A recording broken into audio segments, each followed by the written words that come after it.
It's time for Coffee with the Chicken Ladies, a podcast for people who love chickens. Hey everybody, and welcome. It's Chrisie&Holly from Coffee with the Chicken Ladies. We're here, and this is episode number 280 of our podcast, where we talk about everything chicken, family, fun, and more chickens. More chickens. We drink a ton of coffee. I'm talking a ton. But most importantly, we hug chickens, ducks, and geese every day. And kiss them too, don't forget. We brew coffee from a little coffee roaster in Houston, Texas. Bright and early coffee. Holly Ann, what kind of coffee are we brewing today? Today is just our classic breakfast blend. In the afternoon, I have to say it every time. It's like a thing I had to do. Now, if you're not drinking bright and early coffee's breakfast blend in the afternoon, you're missing out. We have a code CWTCL 15 for 15% off a bagged coffee. Where should everybody go? brightandearlycoffee.com. If you need K-Cups, go over to Amazon and follow them on their social media. Are you ready to sip some of this delicious breakfast blend in the morning and chat? I am. But first, a word from our sponsors. We have some exciting news to share from our sponsor, Grubbly Farms. They're here, new and improved, Grubbly's World Harvest. I'm a longtime subscriber, and my flock love the healthy, nutritious treats, plus orders $40 and more ship free. If you haven't heard, Grubbly's has a fantastic layer pellet and crumble feed. It's packed with plant and insect protein, perfect for those picky chickens and ducks. Grubbly Farms makes food and treats for healthy pets and planet. To support us and Grubbly Farms, use the link grubbly.co/coffee. Try it today. Okie dokie. How was your Easter? Oh, it was nice. Got some garden time, got some family time, got some animal time. It was good. I got some brunch. I got some bread pudding. I got lots of food in. Didn't have to cook. That's the best. Now, I'm thinking back a few weeks and I'm thinking of a story that we have not told yet about some of our travels, because we don't tell all of our travel stories, but this one's kind of like too funny not to mention. We fly into Milwaukee. We get in line to get our rental car. This part's not funny, though. Budget and Avis are now like kind of one, so they only had two women working both counters complete. And a line that stretched through the whole gosh darn place. And we waited at least 40 or 50 minutes, and the ladies were, some man was saying to the ladies, like, the lady was like, oh, I'm getting the stink eye from everybody. He's like, don't worry about it. Don't worry about it. Well, we must have been given the stink eye because we got up to get our car and we were given the Dodge Hornet. Look, and most of you have probably never heard of the Dodge Hornet because it was discontinued after 3 years. And we did not hear about it before this either. But I will say that after a while, I got used to the Hornet. The Hornet and I, we had a good thing going. I really grew to like the Hornet. I did not. And Hornet, it got amazing gas mileage because it was a hybrid. It did. But the Hornet, okay, when you have to look up how to turn on the Apple CarPlay screen, right from the beginning to get out of the parking garage to get your directions, you know there's going to be a problem. The Hornet was not user-friendly. But once you knew it, you knew it. And I'm fairly certain that I was giving that lady the stink eye because, well, I put myself through college as a cashier, right? I understand the pressure of a line, but I don't understand just sitting there chatting about incidentals while you have 50 people looking at you. Just chatting away about things, whatever. Okay. I think there was some chicken lady stink eye happening too, but I grew to like the car. I did not. Okay, so let's name, if you ever go to an airport and they say you're getting a Dodge Hornet, just say no. Just say no. Please give me a different car. More for me. More Hornets for Holly Ann. But let me just say this. We drove a little slower because Holly didn't know where she was going. I did. I'm turning. We're in the city and I'm going to make a turn and I'm looking very carefully like one would do. And they're like, So then I of course don't say, oh, you're getting beeped. I say you're getting horned. And then she's like, well, the Hornet's going to sting ya. You love that. We were like, watch out, the Hornet's going to get you. It's coming through. I mean, it was either laugh or cry. And then we go to fill up the tank. That was an ordeal. Let me just say, it had like a flap on either side, and one was for plug-in and one was for gas. There was a lot with that. But this I will say, I could parallel park that baby in 2 seconds flat. the hornet got in. The hornet gets in those tight spots. I like the hornet. The hornet's gonna get you. You're like, just get in front of me. The hornet's gonna sting you. It's gonna sting you. I was dying of laughter with that one. But I was also not running on a whole heck of a lot of sleep, and that third taco, probably caffeine, and that third taco that I shouldn't have had. So why yeah, did they give me 3 tacos? 3 tacos is too much, and I felt guilty. It was a fish taco. I felt guilty about leaving it, and I ate it, and I was like, no. That was a mistake. You ate all 3 of your tacos, and you were fine. Yours were smaller than mine. But I did not eat the rice and beans because they were just too much, man. You had like mountains of rice and beans on your platter. I did. Jeez. So anyway, we're at the gas station. I'm watching a YouTube video within the car. Holly is yelling, why did you figure it out? I'm like, get out there and pump the gas, woman. People must have been laughing at us like a mile away. They usually do. We're here to amuse. Whatever, man. Knowledge and amusement. That's what we give. But that's one of those stories when you travel, you're like, oh man, it might not be funny to people if they weren't in the car with us doing, you know how that is. Like we thought it was hilarious, but other people might. And the turn signal was the worst part of it. Oh, it's awful. If you drive a Dodge Hornet and you know what we're talking about with the turn signal, then you know we feel for you. Yes. But by the end, it becomes second nature for me. So I got used to it. Okay. So on the way to lunch, I'm trying to figure it out. I'm driving and the blinker just kept going left to right, left to right, left to right, left to right. And I'm like, these people are going to think I'm crazy driving this car. So you need a soft touch. I do not have a soft touch. I do not. See, this is again where everyone thinks I'm the mean one and you're the super nicey one. But I got the soft touch and you got the rough edge. When it comes to a blinker, heck yes. And on that note, if you're listening to our show and you're loving it, head on over to Apple Podcast and leave us a written review. It does amazing things for the growth of our show. It gets us in all these different algorithms. It gets more people to see our show. So it's free. And hit that subscribe button. You never want to miss the hornet because the hornet will sting you if you miss it. That hornet is fast. If you're looking for other ways to help support the podcast, you can tell a few chicken, duck, and goose-loving friends about us. You can share your favorite episodes on social media. You can become a patron of the show, patreon.com/coffeewiththechickenladies. Thank you to our wonderful patrons. You guys make this happen. And the other thing you can do to help support the show is visit our website and our show notes, use our affiliate links and discount codes, and buy products from our sponsors. Yay! You know what I love when it's 95 degrees outside? Being inside. Well, that too, but I really love cleaning my igloo chicken coop. Yeah, it is so easy to clean. You don't have to break a sweat. And you can use a water hose or pressure washer, so it doubles as a cool down.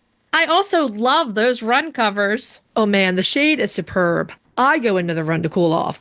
Yep, my flock's covered during the heat of the day, just chilling. Meanwhile, we're melting on the patio. Seriously, can we get in on this amazing coop design for ourselves? They're out there living the dream. So when it's pushing 100 degrees, the right setup matters. That's why we choose an igloo. Get your girls their own just in time for summer. Search Omelette. That's OMLET. The Breed Spotlight is brought to you by McMurray Hatchery, defining quality for generations. For over a century, McMurray Hatchery has remained a trusted family-owned business working tirelessly to ensure our poultry meet the highest standards.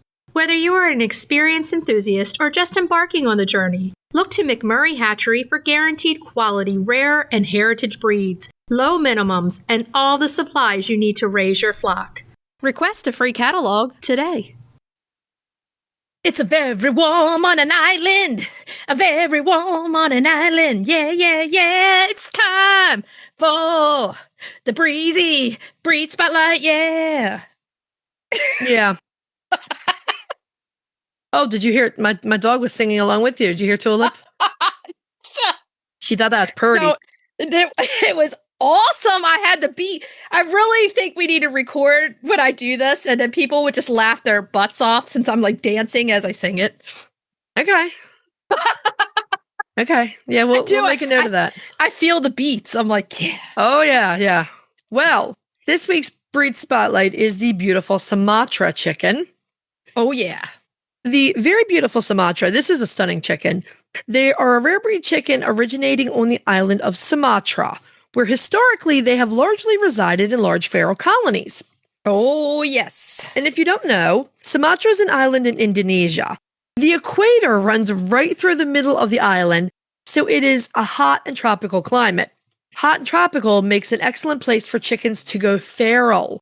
It's warm, plenty of water, plenty of food for foraging. The Sumatra chickens probably aren't too far removed from the various jungle fowl that are native to Indonesia, though they are definitely members of the chicken species. Sumatras are definitely chickens. They're definitely their own distinct breed, but you can see how it wasn't a far leap from the jungle fowl to the chicken.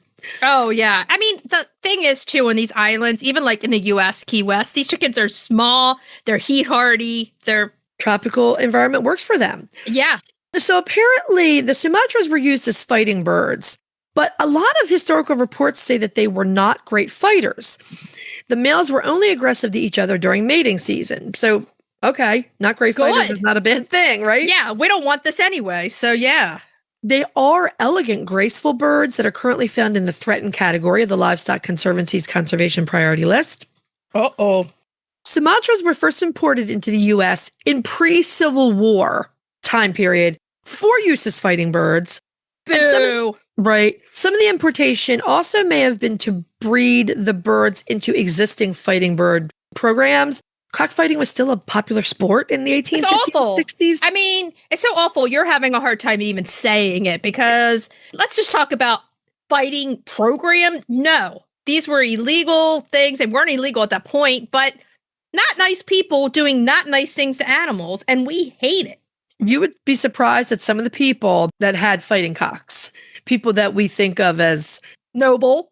Right. Yeah, exactly. Great men. I don't know of any women who kept fighting cocks, thank God.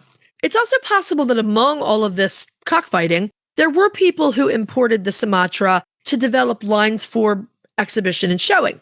Because if you think about the first chicken shows being in 1850, sort of show fever had already bitten people, that hen fever and Sumatras were viewed, and rightly so, as a very exotic bird.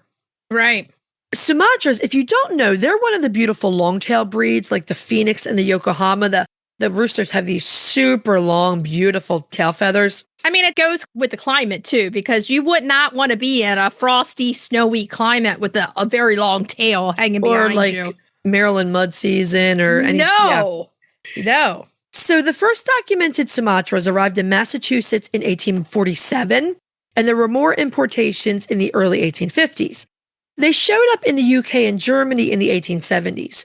Now, going through early poultry journals, I found some advertisements offering Sumatras for sale, but really nothing of great importance. In Wright's Book of Poultry, UK poultry historian Lewis Wright notes that Sumatra hens were sometimes used in England to hatch bantam eggs. It seems a little odd to think that such a wildish chicken would be a devoted mother, like you think about little nankins and things like that are such good mamas. But apparently these beautiful Sumatra hens are known to be good broodies, and they would reliably raise chicks for you. I'm one of these odd people that would think it the other way, that they're going for their survival of their chickens so that they know they have to be good moms in the wild and they have to really take care of them versus, say, a chicken that is like taken care of and fed. They're like, yeah, they'll get their food down the road. Don't worry about it. It's definitely like a survival mechanism. It's just so oddly divided. Like the Mediterraneans are more of a wild bird, but they don't go broody. And I feel like they're a wild bird that's tamed and they know. But where these Sumatras, they're like, man, if we don't have babies, it's gone. Okay. Yeah, I kind of see when I have chickens in the garage in the hospital for a while, they go broody and they never normally would because they're like, am I the only one left? I have to save the race of chickens. I have to sit on an egg. And you're like, you're a leg bar. Why are you doing this? Speaking of weird things going broody, my fawn and white runner daffodil spent about 2 days on a nest. I was like, you are not supposed to be broody. What are you doing? Anyway, back to Sumatras. Sumatras first appeared in the American Poultry Association Standard of Perfection in 1883 in the black color variety. A blue version was admitted in 2002. And there is a non-APA accepted dun variety. Dun is sort of a seal brown color. I find it very pretty. There's also, believe it or not, because these are small birds, there's also a bantam Sumatra. You always find that sometimes even with the small birds, there is a bantam version that goes along with them. It's just, that's just the way it is. Now, the Sumatras, like we were saying earlier, they are light-bodied chickens that belong to that long tail variety. Why did I feel like I had to say the word long? Like long. Like I really did. So they are similar to the Yokohama, the Phoenix, the Kubalaya, all these great chickens that are kind of long-tailed. That's exactly They're what they are. fancy exhibition chickens. Yeah, exactly. Now, they're very dark birds. They do carry the gene for, what is this? Fibromelanosis. Melanosis, and have dark pigmentation all the way down to their bones.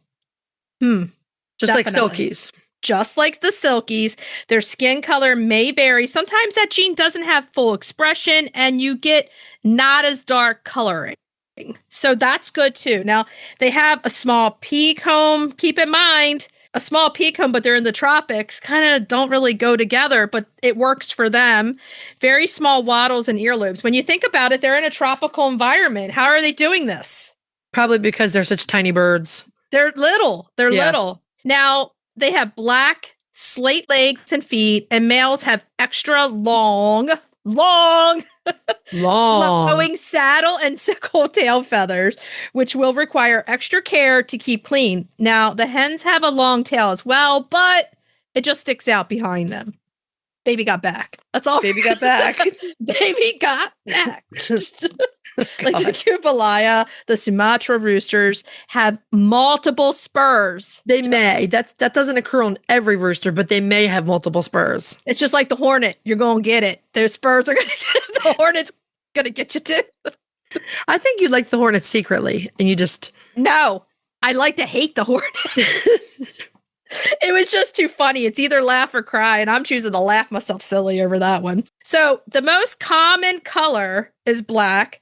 The feathers gleam in iridescent green because they're just beautiful. You get that green sheen. And roosters are coming in at about 5 pounds, where hens are at about 4 pounds. They're little. Now, I had seen photos of Sumatras and thought they were beautiful, but when we went to the Ohio Nationals, there was like 2 rows of Sumatras at the show, and they were just drop-dead gorgeous birds. They're really, really pretty. Sorry, I was taking a drink of my water at the same time. So hens are infrequent layers of small white or light cream colored eggs, around 100 or so per year. Now, the Livestock Conservancy notes that the hens tend to reproduce seasonally, so spring is probably the time where you're going to get most of the egg laying and the broodiness. They do go broody, as Holly was saying earlier, and they do a good job raising their own chicks because they know they need to. They need to survive to keep their breed going. But it is funny. The Gloria Gaynor. Yeah, I mean, it is kind of funny, though, because sometimes little chickens are over egg layers. They lay a lot of eggs, but this one's quite the opposite. So they're more seasonal. So they've not been selected for laying. Right. They're not. They're fancy. They're fancy birds. Well, this is a bird that does not like to be confined. That's why on Sumatra and some of the other nearby islands, they're just allowed to live sort of in a feral colony. Yeah. They startle easily, and they're one of the birds that will jump straight in the air when alarmed. And that's a good way to burst into flight and evade predators.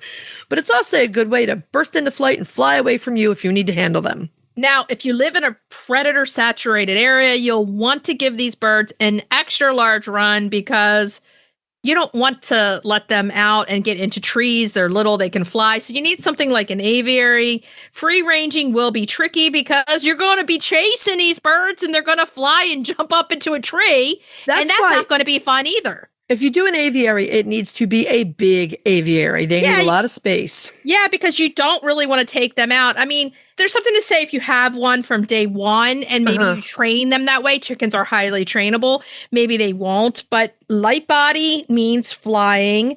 And because they're light, they can fly up into those trees. And this is not a utility breed. No, this is not a utility breed. I mean, I'm sure there are people who use them for table birds, but that is not commonly done in most of the world. The hens are going to give you 100 eggs, which is nice, but this is no one's idea of a dual-purpose bird or a good laying hen. Because they're intended for fighting, and that's what they've been selected for, they are reputed to be standoff in nature. That's not to say you can't make a pet out of them if you try, if you put the time in. I mean, not sure, honestly, how many people have actually tried to do this because I feel like chickens are highly trainable. And if you start at day one, any chicken you could train to be your pet and be right there with you. So I'd love to hear from somebody who did it and has a purse Sumatra. Maybe I'll do it myself. Their main occupation may be, well, what a beautiful bird that would be. Oh, yeah. Their main occupation present day is show chickens. If you are experienced, and we highlight experience because we really do not think this is a beginner's bird ever. If you're experienced and you're willing to give them a secure home and meet their needs, they would make an absolutely beautiful addition to a fancy flock. This is like when you have your friends over and you want to show off your chickens that you have a Sumatra. This is what this chicken's for. It's the show-off chicken. He comes out, his tail feathers roll out behind him across the grass. Be like, hold on, I need to get him.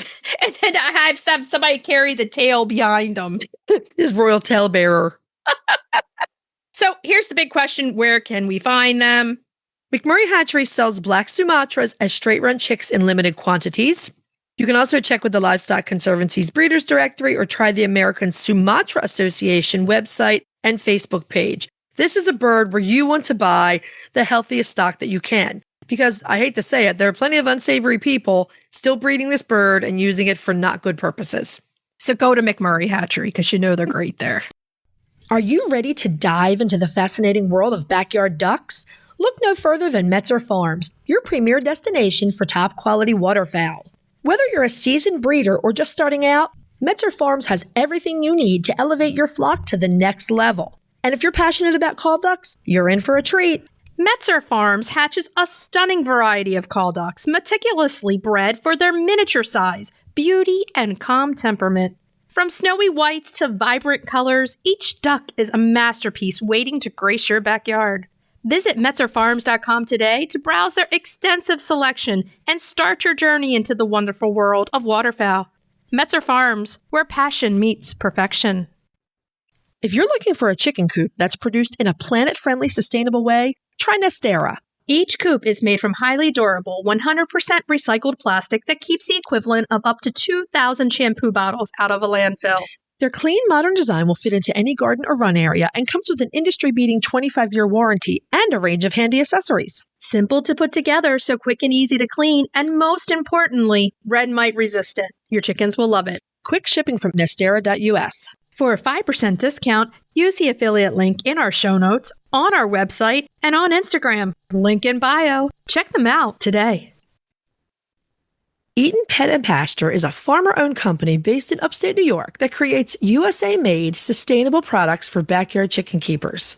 From low-dust hemp bedding and comfy aspen nesting pads to nutritious treats and odor-eliminating products, everything is designed to keep your coop clean, healthy, and smelling egg-tastic. All their products are made right here in the USA with ingredients that are safe for your flock and the planet. So whether you're doing a deep clean or just a quick refresh, Eaton makes it simple to care for your coop the natural way. They're your one-stop shop for coop freshness and flock happiness, made easy.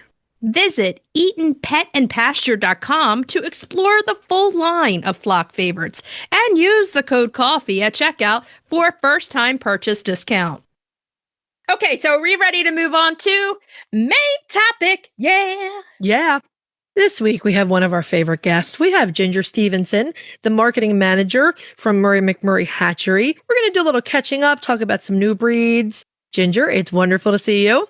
It's great to see you both. Hello, how are you doing? Good. It's busy season, so this is our peak right now. Oh, yeah. So, what's new at McMurray? We know you have at least one new breed for this year. Are you allowed to tell us what it is? I am, with a lot of caveats behind it from the customer service ladies, obviously. We have been working hard to kind of expand our library of birds, I suppose you'd call it, our flocks. Last year, many knew that we added the barn builders and the Orloffs. And when you start a new breed, it takes a couple years for it to get going. Mm-hmm. So those are straight run chicks right now because it's small flocks. And we're just getting those going. We're adding eggs and availability as we have them. So as the year turned and everybody started to come online, it gives us new data. Unlike our other flocks, we've had for 100 years, we have so much data behind those. We kind of know what those ladies are going to do. Okay. They do. This year, one of my most exciting ones is I've called it Penna de Sanka, but you call it Pana de Sanka. I just call it Sanka coffee. The Sanka chicken. Does. Yeah, it's like the Bielefelder where it's going to take everybody 3 years to learn how to pronounce it. Yeah. We have the Creole version. Oh. And a lot of people have another variety, but the Creole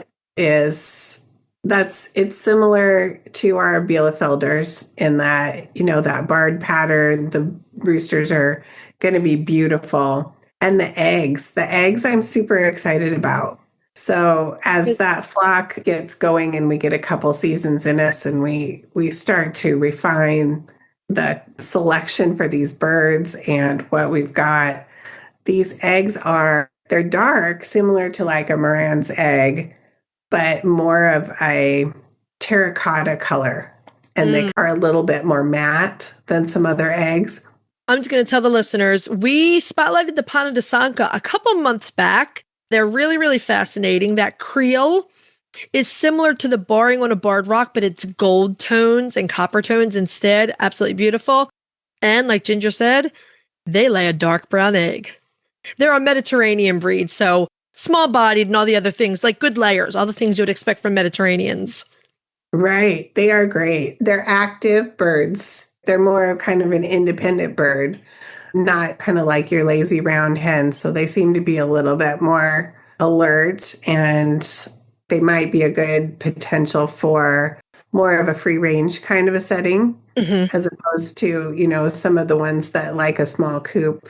And like you said earlier, you're doing only straight run right now until your flock numbers get to a greater number. So where then you can sell pullets versus the boys, correct? Right. So usually the first couple years, we will get our breeder flock in and you only have so many birds and you have to do selection over a couple years and a couple generations. And when you are also selling chicks, you're looking at how many you're going to have hatch.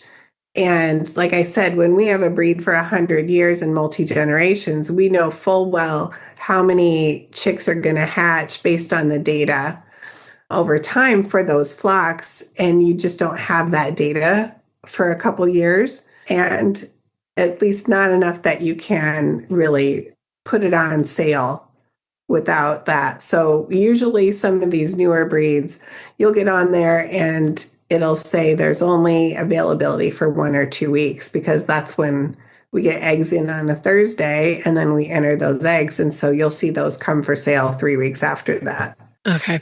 So they're kind of the ones like when you start looking at the new breeds that we add to kind of be a little bit more flexible in when you can accept them, because it might be a last minute thing, and you kind of keep an eye on our website. And if we have them, we will put them on there for sure.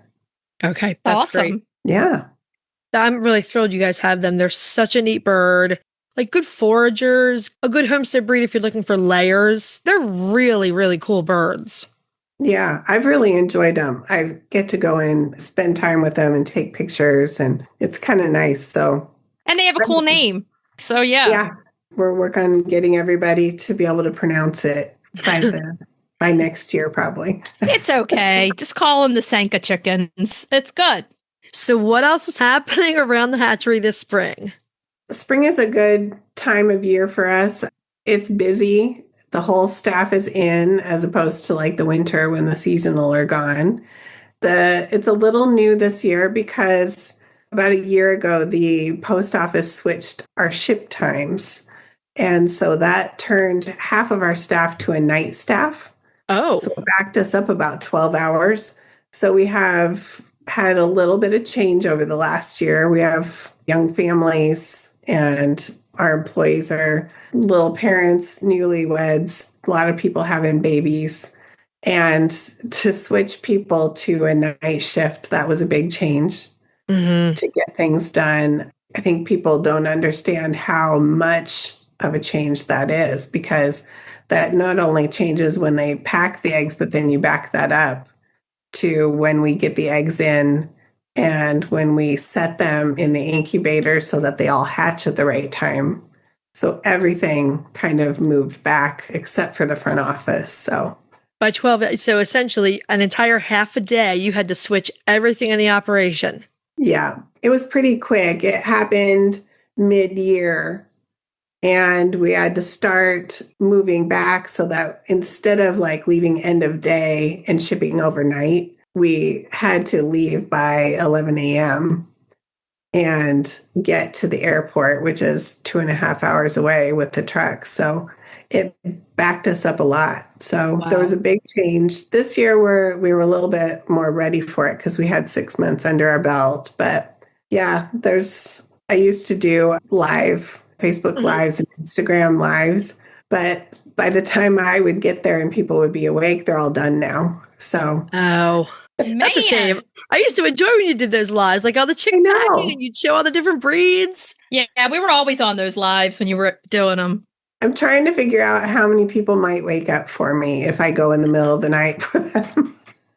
But it's like, Ginger's live at 3 and 4 a.m. Depends on how many menopausal women you have out there that can't sleep. I know. So, yeah, if anybody wants me to go in the middle of the night, I'm just I'll be up anyway, but... Yeah, we've been adding a few more breeds. There's a couple more on the horizon that we're working at. I'm going to start putting, I think there's a barred Morans on there, which is, I think they're the cutest little thing. They look like a barred rock, but they have the fuzzy legs. They probably look like the French Malines. Yeah. Oh, yeah. Very, very cute. I bet they are. We have a blue leghorn, so that'll be blue, black, white splash, as blue breeds are. Ooh. So that'll be coming.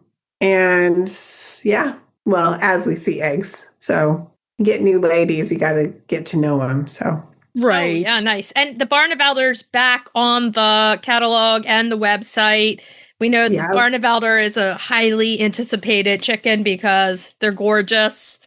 They're beautiful, and they lay some dark speckled eggs, and they're great. Yep, getting to know some of the new breeds. Some of them have longer time to lay. You have to kind of get to know them over time and how they fit into the schedule, too, because we put our flocks, our chicks out, we start pulling those in the fall and the summer before so that they start laying. And then also you have a new breed that maybe take a little bit longer to lay. They may not be available at the beginning of the season. They may have a different time when they start coming on our website. So that might show up in some of these new breeds that we start adding to. So where you may have wanted chicks in February, March, but now we have these ladies that are new and they're like, oh, well, we're late layers. we're fashionably late to this party, but we're still pretty cool. So, and everybody still has time to request a catalog, to look at the beautiful catalog. You guys did a wonderful job on it again this year. Totally. It was beautiful. Mine's sitting on my dresser right now. So a little light reading when you would be doing that live at the hatchery in the middle of the night. I could be looking at the catalog at the same time. There you go. Just put it by your bedside. Put your ringer on. Exactly. I'll try and do one this season and see if anybody actually joins. It may be one of those where they watch it later when they wake up and go, what was she doing? Don't do it when we're on a plane, though, because then we can't watch. Right. So, Ginger, I'm curious with those two new breeds you mentioned, both the Barred Morans and the Blue Leghorns. So, for the Barred Morans, are they still laying like a dark brown egg, or is it still a dark egg? Yeah, is it still a dark brown egg, or is it not quite as dark as maybe the copper Morans lay? I haven't actually seen them. I've only just started laying, and I only just got told that I could actually put them on the website. Okay. So as soon as I have the eggs, it should be darker than, a regular brown egg. Right. I just don't know, on that scale of where they're going to be. Mm-hmm. But that's on my list of things to do, is to make sure that I have accurate egg representation. Okay. And you to probably show don't have everybody. you probably don't have the answer to the next one either, though. My other question is the blue leghorn, she a pretty prolific layer? She's leghorn all the way. I was going to say she's a leghorn. She's Well, leghorn. right, but there's a difference between, say, a production pearl white and a brown leghorn, right? They're still going to give you good numbers, but I probably put them in the same vein as, I don't know, it's even still pretty high. If you put them in like the same range as like a whiting, kind of thing. Yeah. That's still pretty high. That's good numbers. Yeah. It's not the hybrid white. Obviously, that's a lady that's going to shell out eggs like nobody's business, but it should be pretty close too. So I'm going to keep an eye on them. And as I have more information, I'll let you know. I can't wait to see the splash ones. Oh, yeah, they would be pretty. Than blue for myself. That's exciting. I like Splash. Splash would be really pretty. It would be beautiful. The blue leghorns themselves are really pretty. I just looked up a photo of them, but the Splash has got to be gorgeous. You know what they would remind me of? The Andalusians, like the blue leghorns. They do a little bit, but if you put them next to each other, like the leghorn has a different head than the Andalusian. Do you think that looking at them, because you're looking at them right now, the Andalusian's a little bigger than the leghorn? Andalusian's definitely bigger. Yeah, for sure. Yeah. I think the splash leghorns, when I did see them, they were more slender. You do have the yellow legs versus the slate legs. And Andalusians just have kind of a different shape to them. Yeah. When you start paying attention to them, we can tell them even when someone sends in pictures to identify their birds. You can really see, well, that's a white or black bird, but that's an Andalusian. Mm-hmm. It's just got something to it that when you've looked at enough of them, you kind of are like, okay, that's a whiting, that's an Andalusian. You just kind of learn all the little nuances to them. Yeah. I think some of that becomes instinctive over time, just like that feels like a whatever, speckled Sussex or whatever. So that brings me into a question. We know McMurray's not the biggest hatchery in the world, but you guys do concentrate on the heritage breed layers. You have these historical lines. Do you have a breeding like mission or philosophy when you're picking birds to go into the breeding flock? Yeah, we have. I don't know if we ever wrote it down as a philosophy or a mission. It's a lot of it is just ingrained in us, and it's what we do. And some of our staff has been there since the 80s.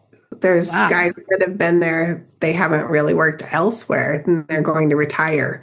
And as we bring on new generations of people, it's important to train them on what we've done for all of these generations. We inherited a legacy. We still talk to Murray McMurray, the grandson. I emailed with him last week, and he wants to know what's going on because he misses out on what's going on. But like when we do each fall, we will do breed selection. So each fall our team dives into going to each flock. So each flock, each breed, and we work on selection, and it's all done by hand by this small team. And every bird is looked at, and our team will say, every bird, it's rare to find a perfect bird, but every bird must be correct. Right. It's critical. We have some birds that are big production ones that you would say, oh, this is a hatchery bird, if you use that connotation. And that's a big production one, and it's for volume. But the root of our existence is these 40 breeds that are extremely historical. You can document when they came over, and when these lines were sold at Madison Square Garden back in the 1800s, and how they started migrating, being imported into this country. And some of these breeds essentially are not at any other location. We have to care for these flocks and these foundational breeds that may not be the most popular. Someone may not want a golden pencil Hamburg, but we have I'll take some. Not No, you can't have any more. You're done over there, Holly. I mean, if she's giving out Hamburgs, that's my breed anyway. Yeah, they all came and they were like so exotic and so popular and came from all over the world. And then we had that whole like revolution where everything became production, right, and high production. And that has its place, but our route is by hand selecting and looking at everything from the standard, which everybody is going to know what that means. That's your body and your shape and your eyes and your legs and the swoop of the back, and but also egg color, temperament. Mm-hmm. You know, have someone that is, you have a rooster that's not got great temperament, we can't breed that. Right. And we look at all of those factors, but those flocks, they're not huge. They're very small. They are big enough, though, to justify and maintain good genetics. I think that's an important baseline for us, that you can't go on for 109. Next year will be 110 years with a trio. I think everybody takes for granted because you have a catalog, a website, you go on, you look at your chickens, you pick them, but the care and concern that goes in through the 25 people that are working through McMurray Hatchery to give you top quality chicks, it's a lot. And the care, concern, the love for the chicks is what makes them exceptional. So without that, you know, like it does take a lot of work to do this. And you guys are really amazing over there. And that's why we love you, because you really love the chicks. I think it's important for everybody to know. I mean, they hear from me and they hear from Tom, but there's 25 people that work day and night, round the clock, and nothing's really automated, you know, except for, you know, the dingers on the incubators. Every chick is handled, as you guys have seen it, by hand with care. And we look at the chick quality as they come out of the egg hatcher baskets. We have sexers that have been with us for generations. And our hatch crew, our hatch manager, I mean, I put him in videos.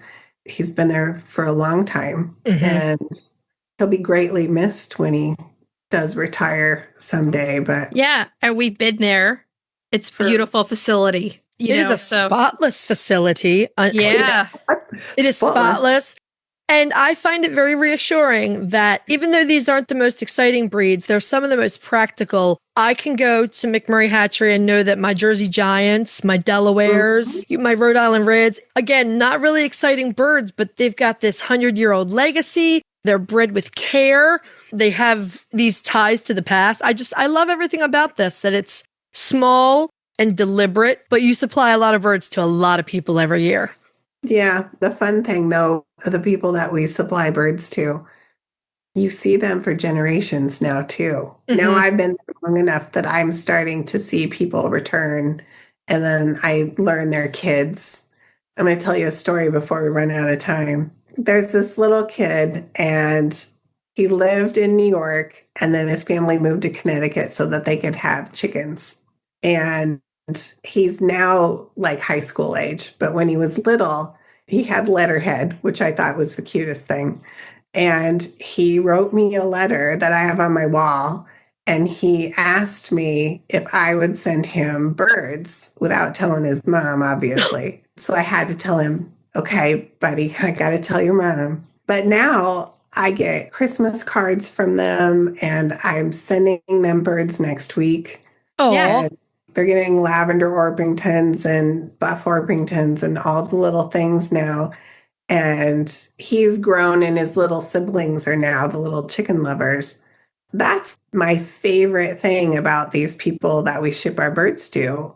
And so now we have the care of our animals, but we also have these customers that we have these relationships with. And we may see him grown in how many years and then meet his children. Right. So that's why we send everybody over to you, because you guys are the best, and your love shines through all of this. We're going to have you back on again, as we always do, because you're our friend and we just love having you on. But thanks for coming on today and giving us an update on what the hatchery's doing. I love talking to you. It's so nice. And I love the fact that you're now, the Barnevelders are out there, the Sanka chickens, Ponta de Sanka, the Morans, all the new Leghorns, all the new chickens are out there.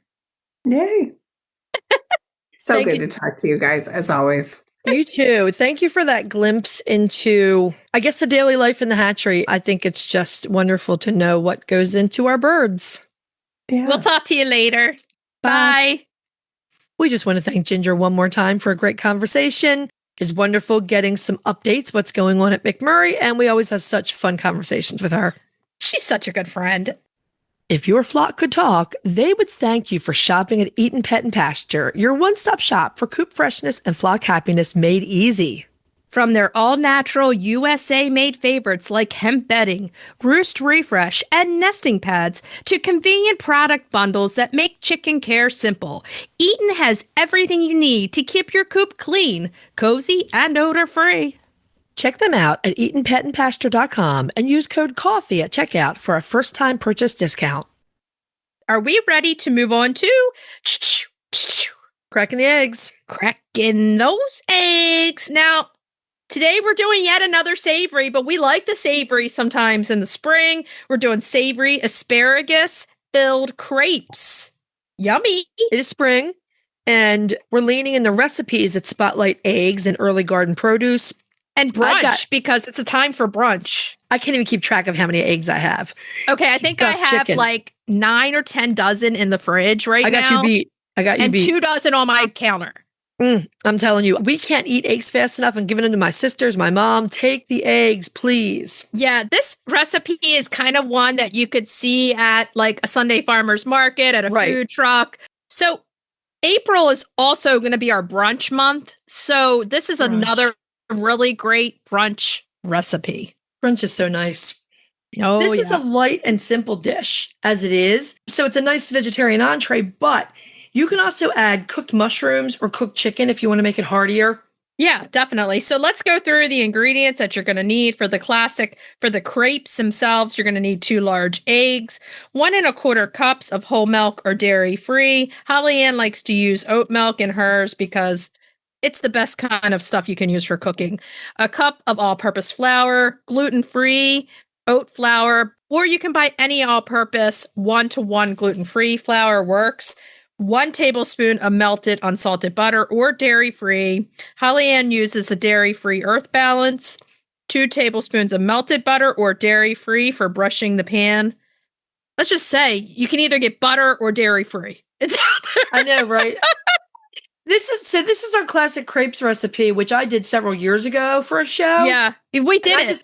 I did pasted too. It in here, but clearly we gave a lot more detail then. Yeah, pinch of sea salt and a tablespoon of sugar. I remember I have a crepe maker, and the girls and I made crepes with this recipe, and it turned out really well. Mm-hmm. So what you're going to need for the next part, I'm just going to go through, is a batch of the classic crepes, cooked and set aside under a towel to keep them from drying out. You definitely don't want that to happen. You can dampen your towel a tiny bit too to keep them drawing in that moisture. Steamy. Yeah. 2 bunches of fresh asparagus, woody stem snapped off as usual, and then 1 sweet onion, and you're going to thinly slice that. You need a generous splash of olive oil, 2 cups or more of grated Gruyere or a similar cheese or shredded dairy-free cheese, salt, pepper, and other seasonings that you may like to taste. Sometimes dill goes really well with eggs. You can add that in too. Yeah, Absolutely. It's really good. You're going to follow our instructions for making our classic crepes. I've linked this in the recipe. They are quick and easy. I'm just going to highlight it. Swirl that batter in a heated pan or skillet. A crepe pan is fantastic. As soon as the top of the crepe looks dry, you're going to flip it over, cook for 30 more seconds, and then repeat until you've made all your crepes. For your filling, slice your asparagus into 1 to 2 inch pieces. Warm your olive oil in a large skillet over medium heat. Add the sliced onions and cook over medium-low heat, stirring occasionally until they're softened and starting to caramelize. Add the asparagus and cook that, stirring occasionally until the asparagus has started to brown and become tender. Now you're going to line a cookie sheet or a shallow baking dish with parchment paper or foil. Take a crepe, add about 2 tablespoons of the asparagus and onions and a small handful of shredded cheese. Fold or roll the crepe and lay it on the baking sheet.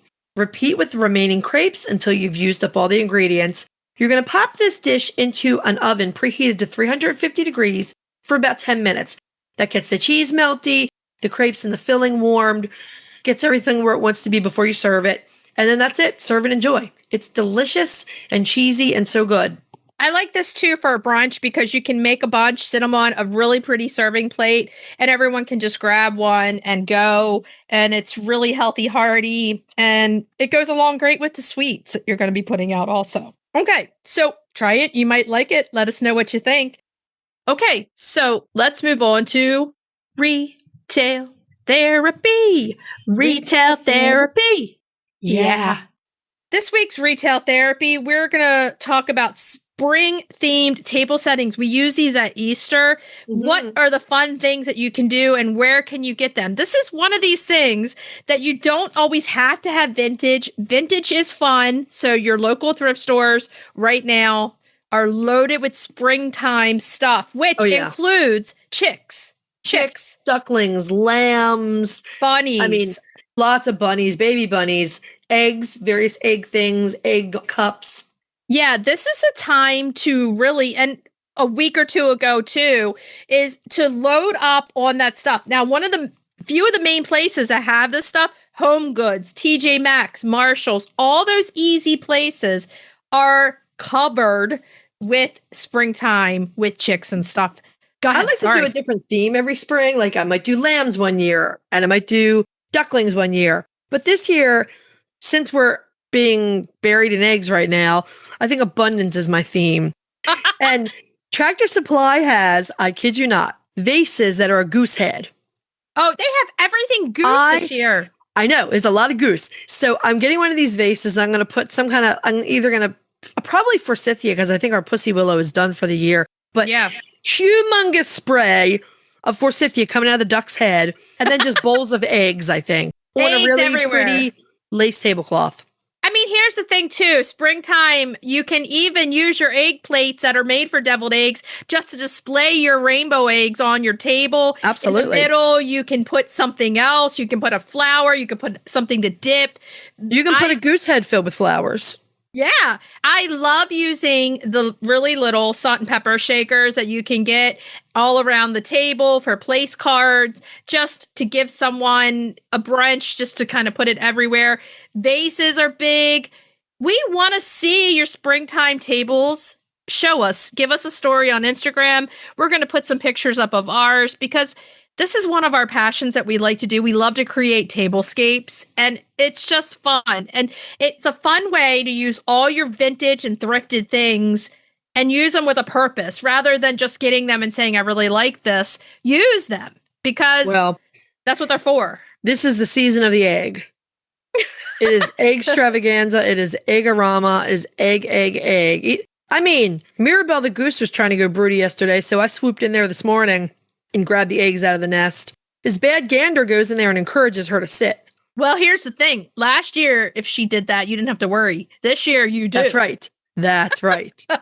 Because of Mr. Bad Gander, she could hatch goslings. Yeah. And this year is just not a good year for goslings. We just have so much going on in travel. So, although I would love it. I mean, those two would make the most beautiful Toulouse babies. They would make gorgeous babies. Okay, so make those themed tables. One thing we didn't mention this week is pre-order our book. It's out there for pre-order. Holly Ann forgot. She dropped the ball on this one. I'm dropping balls all day long, ma'am. So go out. It's everywhere you can get it. We have on our website, we have a link to take you right to the website and then redirect you, or just go to Amazon, wherever, and pre-order this book because we give you some tablescapes even in the book and you'd want to see them for sure. That's definitely. So should we tell everybody what we're going to be talking about next week? Next week, we are spotlighting another light-bodied, beautiful chicken that is an excellent layer, and that is the Campine. Oh, yeah. Lisa Steele's joining us. Lisa has a new book out, Gardening with Chickens, and we're going to be talking about that, gardening with chickens. That's what we're going to be talking about. Cracking the eggs, lemon blackberry tart. That sounds so good right now. And so pretty on that brunch table. And retail therapy is a seed spotlight. We're talking about carrots. They're good. And good for you. So what should we tell everybody to do until next week? Hug your chickens, ducks, and geese. Every day and kiss them too. We'll talk to you next week. Bye-bye. Bye. If you'd like to see more of us, please follow us on Instagram at Coffee with the Chicken Ladies. If you'd like to help us grow the podcast, please leave us a written review on Apple Podcasts. If you'd like to become a patron of the show, please visit our Patreon page, patreon.com/coffeewiththechickenladies. Thanks for listening.